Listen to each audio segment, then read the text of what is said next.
Hi everyone and welcome to ScIQ. For the longest time, science and our intuition has made us think that birth order affects our personality. It was kind of like common knowledge that eldest children were leaders, middle children were attention seekers, and youngest children were spoiled brats. And if you have siblings, you know exactly what I mean.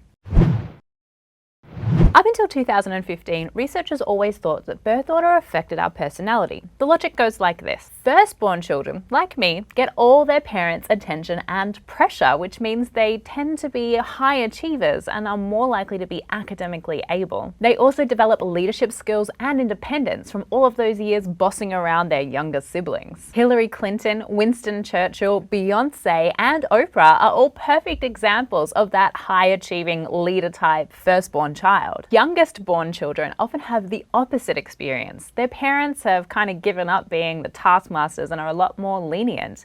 That means the children can be less responsible, but it also means they can be more creative. Parents often feel guilty that they can't pay as much attention to the younger child, which is why they can tend to be spoiled brats like Angelina Jolie, Jennifer Lawrence, and Robert Pattinson. Middle children can sometimes be the forgotten children. They're not the high-achieving leader and they're not the cute youngest child. They have to try extra hard to get attention. That explains middle children like Kim Kardashian and Britney Spears. They're also used to getting along with children of all ages, so they're more likely to be socially gifted and charming, like Anne Hathaway and Martin Luther King. All of this makes perfect sense, right? Which was why it was such a surprise when in 2015, research showed that birth order actually has nothing to do with your personality. The research, which was published in the Proceedings of the National Academy of Sciences, looked at data from over 20,000 adults and tested them for personality traits like extroversion, emotional stability, agreeableness, and imagination. But no matter how they spliced the data, they couldn't find a connection between a particular personality trait and a person's order of birth. The researchers did say that birth order affects our personality,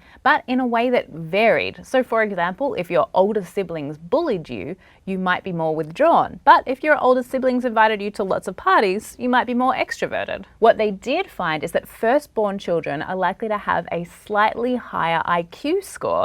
So I had a theory that a lot of ScIQ fans are likely to be firstborns, and I'd love to test if I'm right. So no matter if you're a firstborn, middle child, youngest child, or an only child, let us know in the comments below and we'll publish the results in a future video. Hi everyone, I'm Jade Lovell, resident science nerd on the Young Turks Network. You're watching ScIQ and we know you don't want to miss an episode, so please click the subscribe button down below.